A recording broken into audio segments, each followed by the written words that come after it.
In Southern California, however, UCLA has moved classes entirely online and closed campus after counter-protests attacked the student encampment there.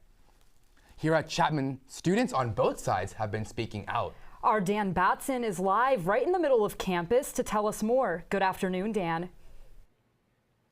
Thanks, Kate and Gaurav. It's been a couple weeks, but protests have been happening on Chapman's campus every single day. Now, behind me, you can see the Chapman encampment for pro-Palestine protesters from the Students in Justice for Palestine.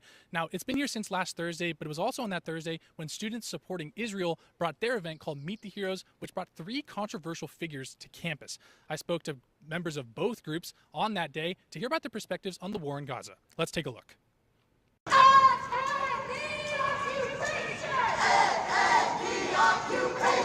Students from Chapman University came together to create this encampment next to Memorial Hall, which houses the office of Chapman President Daniele Strupa. Chapman Students for Justice in Palestine chapter is demanding full transparency about the university's investments and divestment from any companies that support Israel. Students like Duran Aziz say the encampment is the only way to get attention to their cause. Right now, SJP is running a divestment campaign. We're calling for the school to divest from weapons manufacturers such as Lockheed Martin and Boeing. Last Thursday, as students and professors demonstrated in support of Palestine, nearby, members of Students Supporting Israel hosted an event called Meet the Heroes, which brought 3 former members of the Israel Defense Force to campus for a Q&A with a sold-out audience. Reporters were allowed to attend, but could not record video or audio. SSI leader Eli Schechter explained why Meet the Heroes was important for the Chapman community. I mean, this means the world to our community. Right now, anti-Semitism everywhere, even on our campus, is skyrocketing. This event having something for the Jewish community to go to, it means everything for students supporting Israel, for the Jews on campus, for API. SJP members have launched an online petition drive and recently met with Chapman President Strupa, who they say would not agree with their divestment demands. Dean of Students Jerry Price says the encampment can remain as long as the protests remain peaceful. Protests, marches, we have no calls to police, we've had no assaults. It's gone well, primarily because the students involved want it to go well. We also know what the red flags are, that things are taking a turn for the worse, and so we're not naive and we're watching out for those too.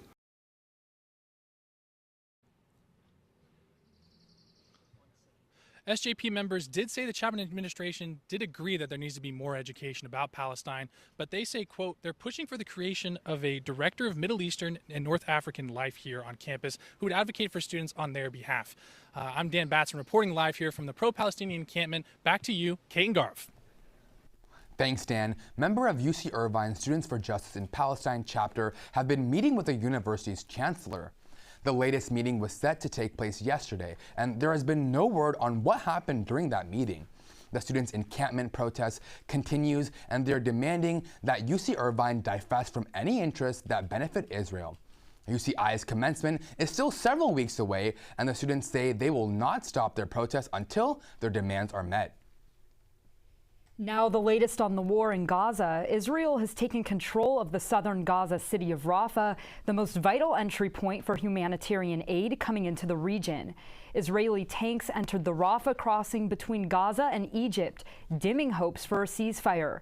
Hamas leaders say they accepted a ceasefire proposed by Egypt yesterday, yet Israel says the proposal did not meet its demands. Medical officials say 23 people were killed overnight after Israeli military aid strikes on Rafah. The Associated Press says 11 of which were women and children.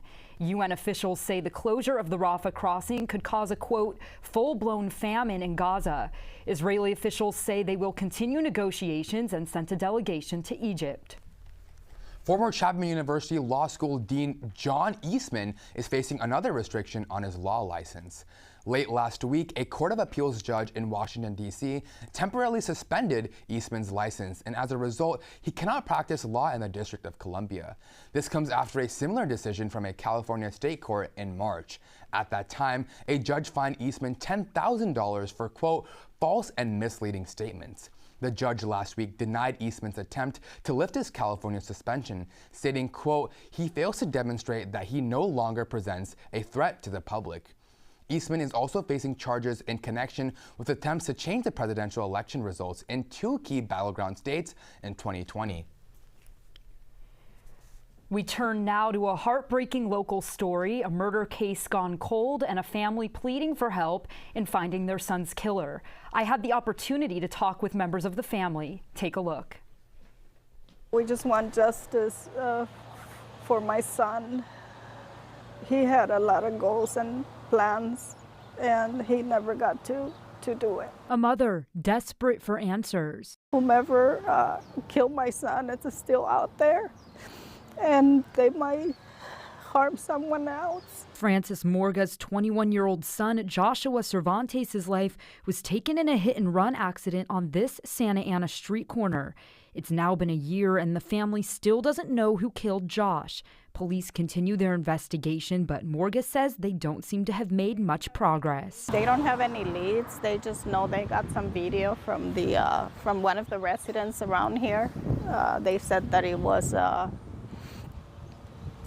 kind of a Ford Expedition vehicle, but other than that, we don't have any other news. Now, the family is offering up to $30,000 to anyone who comes forward with information.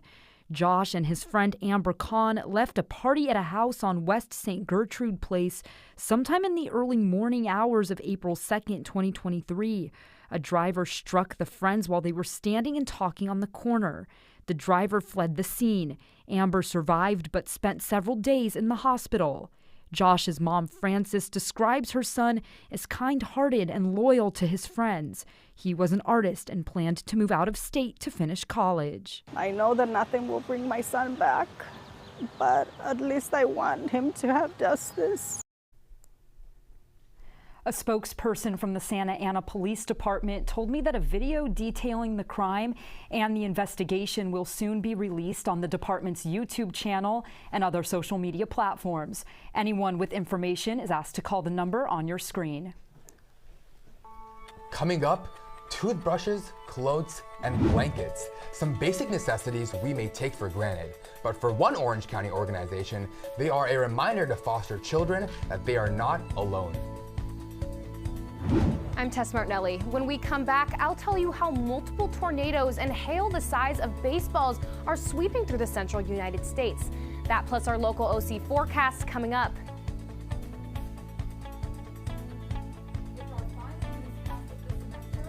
Time to thank our seniors for all their hard work. Joshua Feinersch anchored sports for us this semester and has a real passion for sports broadcasting. He hopes to work in the industry as a play-by-play announcer. This is Tess Martinelli's second semester with Chapman News. She's done a number of standout stories and live in-studio segments. This summer, Tess will take her talents to the Big Apple, New York City, where she will be a reporting fellow at Business Insider, working on op-eds and human interest stories.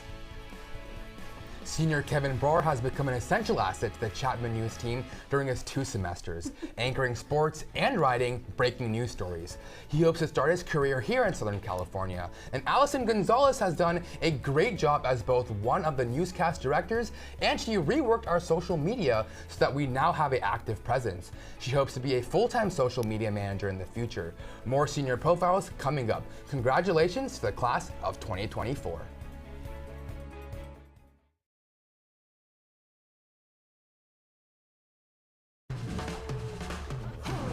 When you adopt a shelter pet, you discover their unique mix of all kinds of traits. Where'd Wiley go?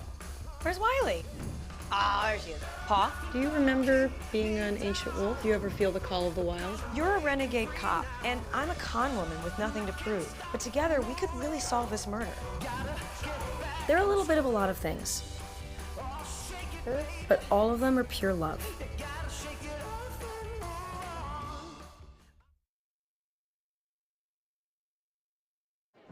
The black truck?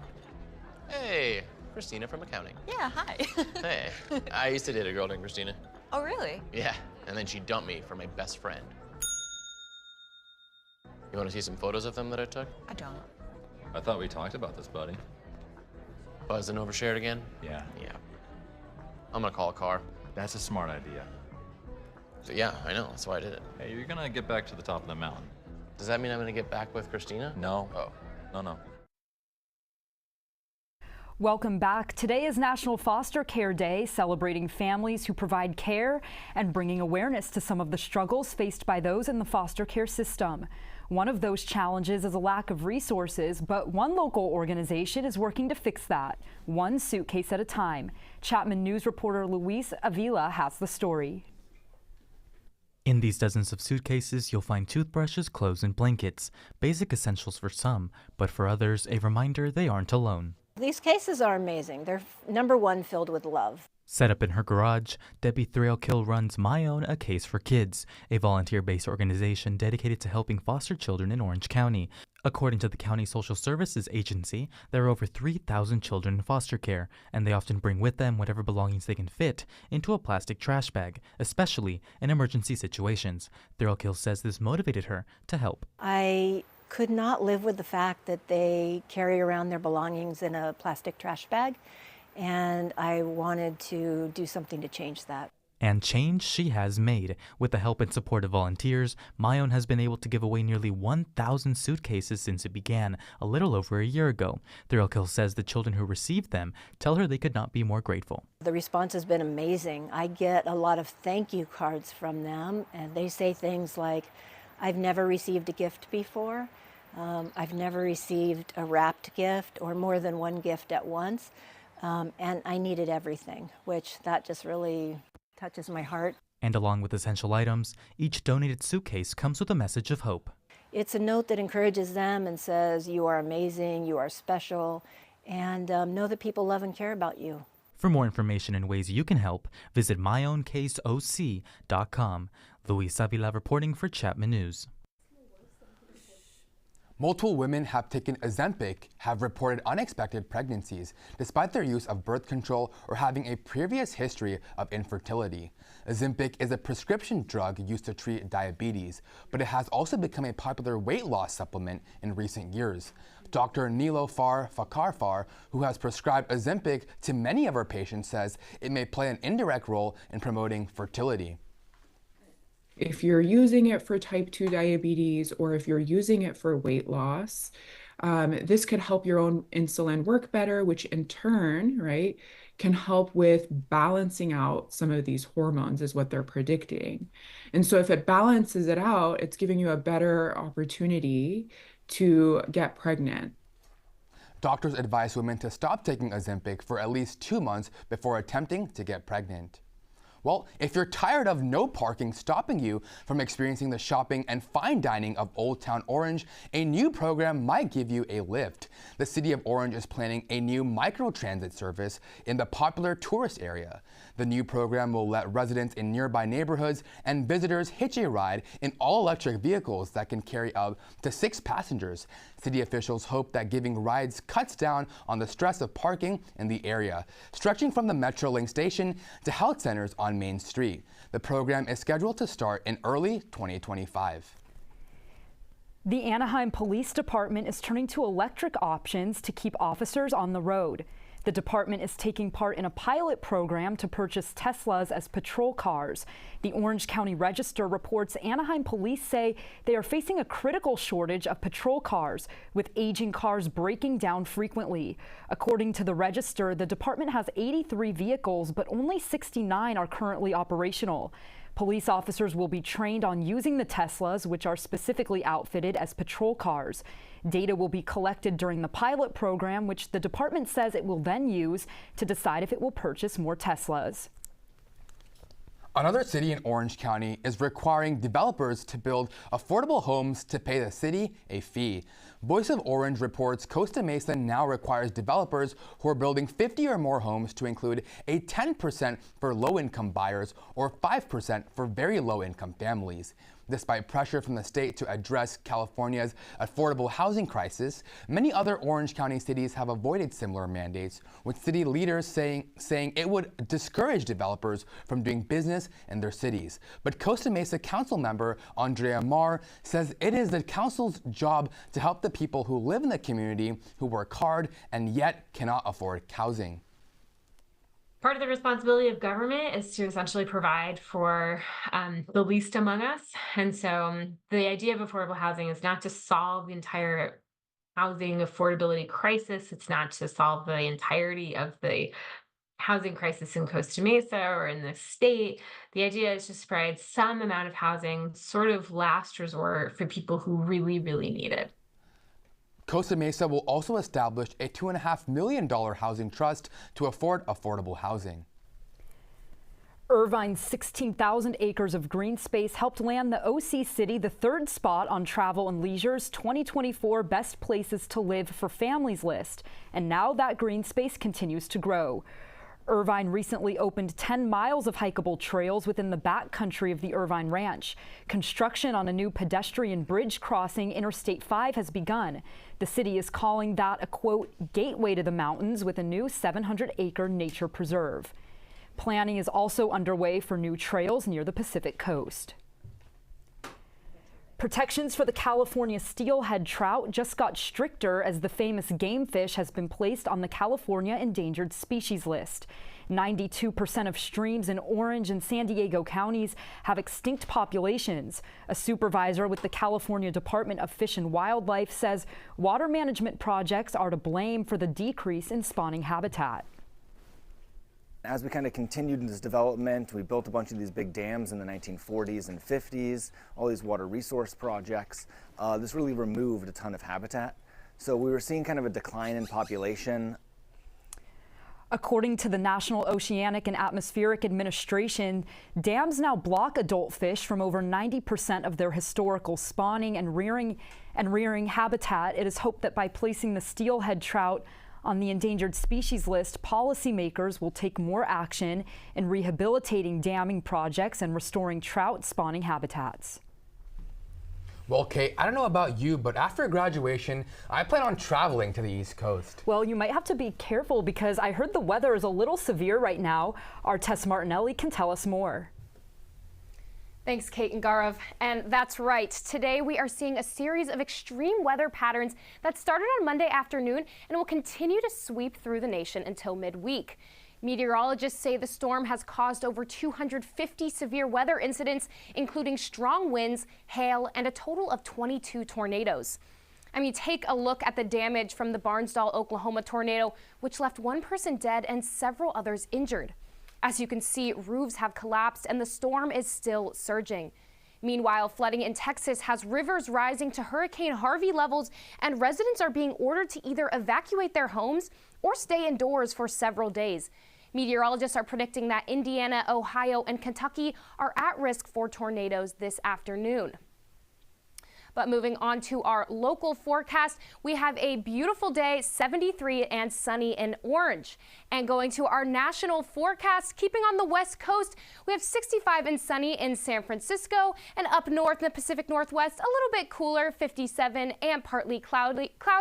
And in Vegas and Phoenix, as Gavin would say, it's hot. And that heat is continuing all through the southern states of Houston and Miami.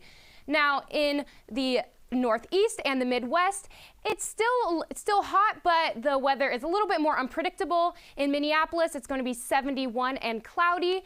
In Chicago, it's 74, and there is a storm brewing. Now in Washington, D.C., we're seeing 79 and raining, and in the Big Apple, 79 and sunny. Now going on to our OC forecast, on our inland cities, we're looking at anywhere from 72 to 74 degrees. And on our more coastal cities of Newport Beach, Laguna, and San Clemente, we're looking at anywhere from 67 to 69 degrees. So for our 5-day Fenestra forecast, we have sunny skies all week, which means that it is perfect for a day out with your friends and family, maybe a picnic, especially with graduation right around the corner, which is why I've come prepared with our graduation forecast. So for the 17th through the 19th, we have sunny skies anywhere from 75 to 77 degrees. And make sure you hit golden hour right before sunset. That's at 7:48 p.m. My name's Tess Martinelli, and that's all I have for your weather forecast. Back to you at the desk. Thanks, Tess. I'm Kyle Carr, and we've got roasts, playoffs, and athlete of the week coming up next on sports. Stay tuned. And Before we head to the break, this is our last newscast of the semester, and so we continue our recognition of our graduating seniors. Luis Avila has been a part of Chapman News for the last year and a half. You've seen him here in the anchor chair several times, and as weather anchor, he created our 5-day Fenestra forecast look. Luis will be working as a reporter for KESQ in Palm Springs after graduation. Our very own Gavin Yuen has been in Chapman News for 4 semesters and served as an executive producer. He's also anchored, done weather, and produced several outstanding stories. Gavin, plus, plans on pursuing a career in local news and as a reporter. Alexandria Cornyarts as well also served as an executive producer and has been a part of Chapman News for 4 semesters.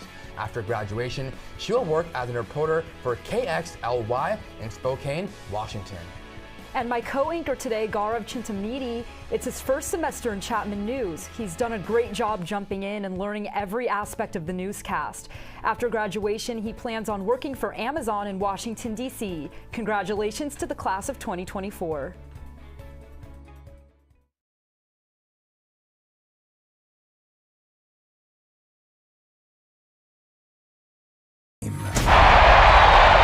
Adrenaline coursing through your body. You are calling the shots.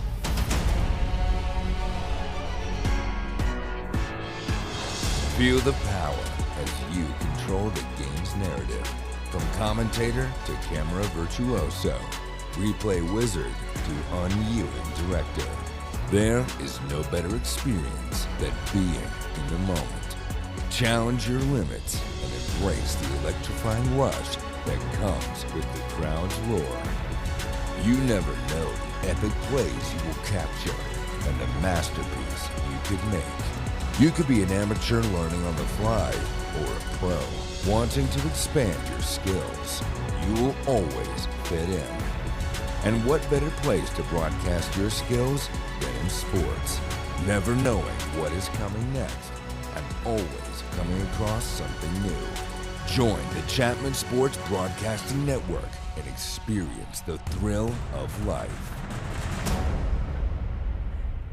There's a revived tradition being celebrated here in the city of Orange. The Orange May Parade marched through the Orange Circle this past weekend.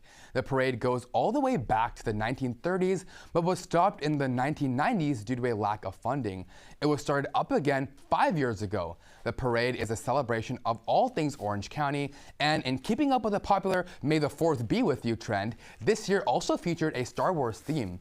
Over 96 local groups were represented, including local politicians who threw ice cream to the crowd, high school marching bands, and vintage car clubs. Onlookers filled the circle as Star Wars music played overhead. A panel of judges, which included the city's mayor, awarded the Greater Orange Community Arts Theater with the best float design. With graduation season quickly approaching, college seniors are gearing up to enter the job market. Chapman News reporter Tess Martinelli tells us many are feeling uneasy about their prospects. Here's her report. Slow. Frustrating. Struggle. Fervently difficult, a one word? Yeah, difficult. These are just some of the words that college seniors at Chapman University use to describe the current job hunting process. And they're not the only ones feeling this way. According to a College Pulse survey, less than half of graduating seniors feel confident about their post-grad job prospects. Despite their feelings of defeat, the chair of the Orange County Workforce, Annalisa Lukes, says that the job market in Orange County is actually in a good place. In Orange County, we have found that just since last year alone, there has been about a 1.9% growth in non-farm employment, which equates to about 31,000 jobs. Luke says that the job application process might be what's to blame for students who are struggling to find employment.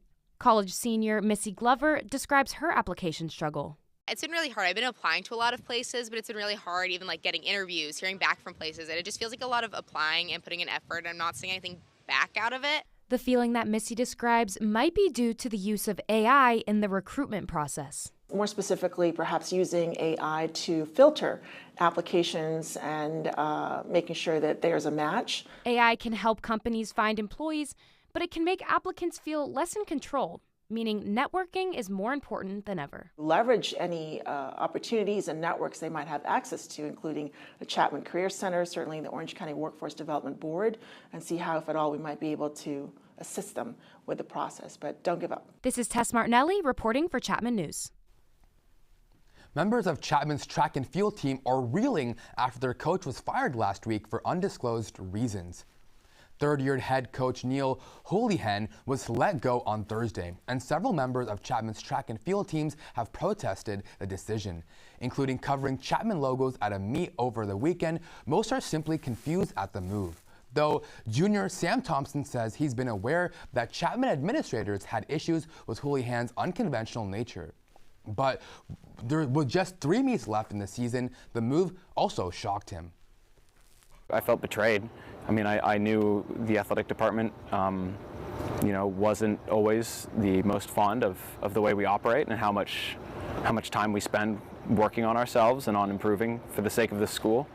But, that was surprising because we had 3 weeks left, 3 more meets that were huge, the most important of the season. When asked to comment, Chapman's Associate Athletic Director, Doug Aiken, said in an email, quote, "While I cannot discuss the particular circumstances here, I can assure you that we are fully committed to supporting them as they navigate the remainder of the season and beyond." Although coaches and players do move on, there are some that leave a lasting impact. That's right, and there was a recognition of sports for one such player recently. Our own Kyle Carr is here now with that story and more sports. Kyle. Thank you, Kate and Garv. Welcome to the best campus sports show. I'm Kyle Carr, and we're cooking with how much heat there was in the world of sports this week. Before we get into the heartbreakers and backbreakers of the various playoffs around the world, let's talk about some knee slappers. Netflix hosted the live roast of Tom Brady Sunday evening, led by Kevin Hart. Guests included former Patriots players Kim Kardashian, Dana White, and even Bill Belichick broke his stoic demeanor and cracked a few jokes at Tom's expense. Kevin Hart took the opportunity to cut a beef, quote-unquote, bigger than Kendrick and Drake, pressuring Bill, Tom, and Patriots owner Robert Kraft to take a shot together. The event ended with Brady claiming his status as not only the GOAT of football, but also the GOAT of roasts. Speaking of the GOAT of roasts, or should I say getting roasted, the NBA playoffs are continuing into the second round without the Southern California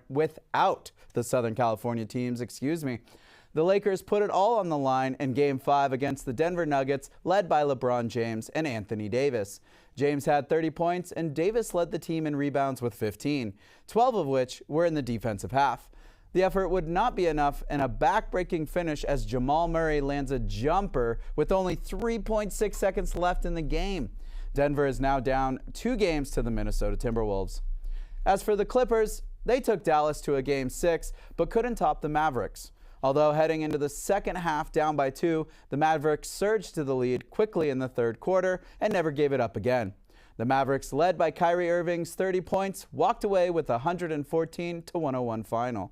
They play Oklahoma City Thunder tonight at 6:30 Pacific. And in the NHL, the ice has finally broken for the second round after 2 series went to a full 7 games. Locally, the LA Kings lost out to the Edmonton Oilers 4-3 in Game 5, which eliminated them from the playoffs. And across the country, the Boston Bruins were on the brink of making history as the first team to lose a series after being up 3-1 in back-to-back years. They headed to Game 7 against the Toronto Maple Leafs. The game required extra time to determine a winner, and David Pastrnak put the game to bed with a breakout pass from the former Anaheim Duck, Hampus Lindholm. The Maple Leafs haven't beaten the Bruins in playoffs since 1959. Boston played the Florida Panthers in Game 1 yesterday and beat the Florida Panthers 5-1. Meanwhile, in the Battle of the West, the reigning Stanley Cup champions Vegas Golden Knights were looking to keep their hopes going back-to-back alive against the Dallas Stars. Dallas broke a 1-1 tie early in the third, and Vegas couldn't get another one past goaltender Jake Ottinger. The Stars host the Colorado Avalanche tonight at 6:30 Pacific for Round 2, Game 1. And Chapman Track and Field finished its SCIAC Championship competition with some of the top performances in school. History. The women's team finished second, just barely behind Redlands, and the men's team took third. Both teams ending their seasons with a new program best. The Panthers claimed 5 SCIAC titles and had 20 podium finishes. Kaylee Smith went home with 2 All-SCIAC medals. She is our Athlete of the Week. Smith, Kyra Steiner, Ali Kremer, and Ariana Raphael ran a school record of 46.81 to win the 4x100 meter relay. It was also Chapman's first ever Skyac relay win.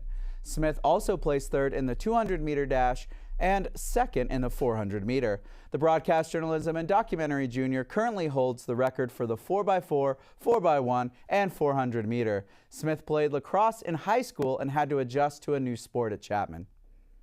I had never done like track workouts before, and I think like coming into college that kind of killed my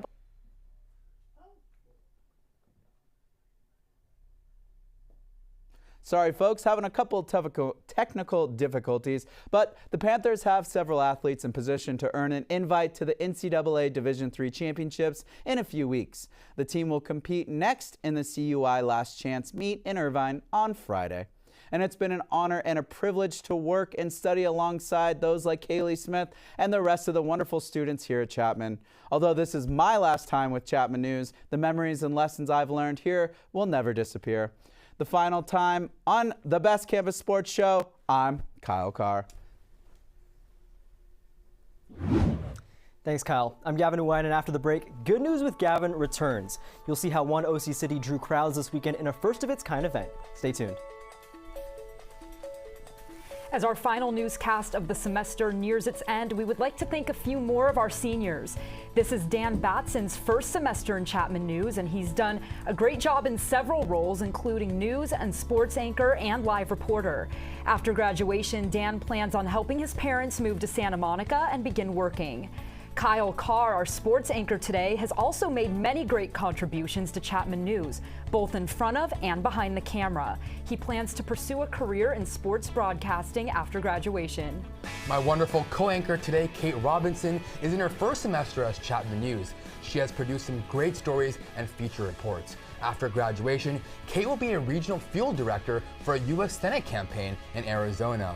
And senior Derek Rayner is one of our talented newscast directors. He's also produced several great stories for us. Derek will be attending graduate school at USC to study film and television.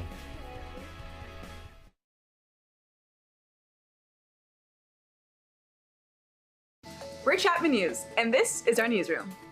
Our team includes 15 multimedia journalists. We take on every role. From on camera in the studio to behind the camera in the control room. We're storytellers dedicated to providing you with the news that matters most here in Orange County. We are here to inform you. Got a story we should cover? We would love to hear from you. At the center of it all, this is Chapman News, and we are here for you.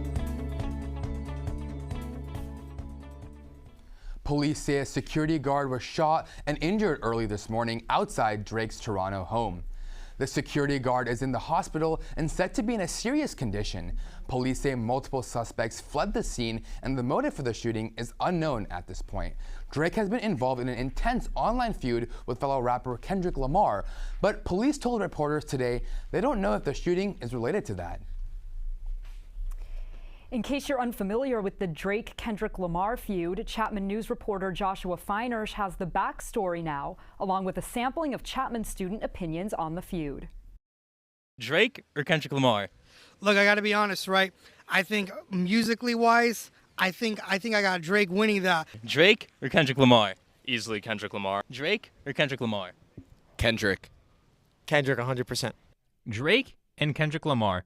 Two of rap's most influential figures going toe-to-toe. How did we get here? It started when Kendrick dissed Drake after Kendrick was featured on Future's song Like That back in late March. Ever since, there's been a constant back and forth with the two expressing their disdain for each other in multiple songs. Ratish Ragaverdian told me about his initial reaction. Well, I remember when I first heard Like That, I was just listening to the album and I didn't expect Kendrick to be on it. And then when he started coming on, I was like, oh, let me hear what he's saying. And then he started saying, I was like, oh. I didn't think the rap beef would get to this point. There have been many legendary rap beefs in the past. Some of these include Biggie and Tupac, Jay-Z and Nas, and more recently, Drake and Meek Mill. But some fans say that Drake and Kendrick Lamar is the biggest. Francisco Cariglio says the diss tracks have been increasingly personal. It's not more about I can do it better than you. It's more of I can dig up information on you and I can throw it back in your face. As you can see, the student population has many differing opinions about who's winning this beef. Make sure to vote on our poll on Instagram at Chapman News for Drake or Kendrick Lamar for who you think is winning this battle. I've been Joshua Feinhurst reporting for Chapman News. Back to you at the desk. Star Wars fans across the world are flocking to theaters in record numbers for the re-release of The Phantom Menace. The re-release on Saturday coincided with the annual Star Wars celebration that takes place every May 4th, as in May the 4th be with you. Disney re-released the Star Wars prequel in honor of its 25th anniversary. Phantom Menaces pulled in an estimated $14.5 million at the global box office this past weekend. As our semester wraps up, I can't wait to enjoy a bike ride and enjoy the outdoors. Same here, and I heard our feature reporter Gavin Nguyen went to an event that was all about that. Gavin? Thanks, Garv and Kate. Welcome back to Good News with Gavin, where we took a look at some good news, strange news, and everything in between. Over the weekend, the city of Irvine hosted its first Open Streets event, which closed a major street to cars and allowed pedestrians to take over. I was there. Let's take a look. Barranca Parkway in Irvine, California usually looks like this, but over the weekend, it turned into this, with the usual cars and trucks replaced with everything from bikes and strollers to stages, booths, and even a helicopter. We were so excited. One thing, it's very close to our place, so we walked here. The event is called Cyclo Irvine, and it's the first time Irvine has hosted an Open Streets event where nearly 2 miles of Barranca Parkway, a major thoroughfare through the city, was closed to cars. Performers like these taiko drummers performed at stages set up at each end of the route. Event goers showed off some unique forms of transport, and the city even provided a free pedicab service. And while May Gray ruled the day, it was clear to see emotions were anything but gloomy. We left our bikes at home today, but we're just pushing our little girl around in the stroller, so yeah, it's been awesome. City of Irvine Transit Administrator Mike Davis says the event invites residents to view the city from a different perspective. For a lot of our folks, I think they normally get around in their car. Many of them may not have even walked the neighborhood. So to get out and walk it at that pace, you see things differently. The main thing is how many people are participating and bought into alternatives to the car. Like I like seeing scooter bikes, e-bikes. Davis hopes this new perspective can help people embrace these alternate forms of transportation, especially with rising gas prices and climate change. With the success of this event, Davis and many attendees hope to see Cyclo Irvine return. We would love to see more of these kind of events, definitely. They find that it becomes a big community event where neighbors get together, and I think it builds a lot of cohesion for the community. That was such a fun event that brought the community together, and I'm super glad it's made it to my hometown of Irvine. And if you were wondering, yes, I did have to sit inside that helicopter. I'm Gavin Nguyen, and I'm ending my Chapman News career the same way it started 4 semesters ago with Good News with Gavin. To the incredible people who I've had the pleasure of working with over the years, thank you. I'm so grateful that I've had this opportunity to tell the stories of our community and work with the future faces of this industry. And to Professor Lysak, we couldn't do it without you. Thank you for always guiding us to be the best we can be. On that note, for the final time, Kate and Gaurav, back to you. All right, we're getting emotional, but as we wrap up our final newscast for this semester, we can't end it without taking the time to thank our amazing executive producers. Bella Leach has been a part of Chapman News for 2 semesters and is a great leader in the control room. She plans on continuing her job as a news associate at CBS and KCAL in the sports department. Sophia Costa has been one of our standout newscast directors for 3 semesters in Chapman News. She plans on continuing to work as an assistant director with her current employee, Free Realm. My apologies. Imani Wright has been a part of Chapman News for 3 semesters, serving as executive producer for 2 of them. She does news, she does sports, she does it all. She will continue to produce social media content for the Los Angeles Clippers and freelance for Fresh Tape Media and the NBA. Kate Worsham has also been a part of Chapman News for 3 semesters, reporting on many stories, including those about her passion, which is Formula One. After graduation, she will be getting her master's in communication management at USC Annenberg. We wish everyone all the best in their post-grad endeavors. You have all left a big legacy here on Chapman News, and a big congratulations to all the seniors and the entire class of 2024. And that's it for this edition of Chapman News, our last newscast for this semester. I'm Gaurav Chintamnidi. Be sure to keep following us on Instagram at Chapman News. And I'm Kate Robinson. Thanks for watching. Chapman News will be back in September. Congratulations again, class of 2024.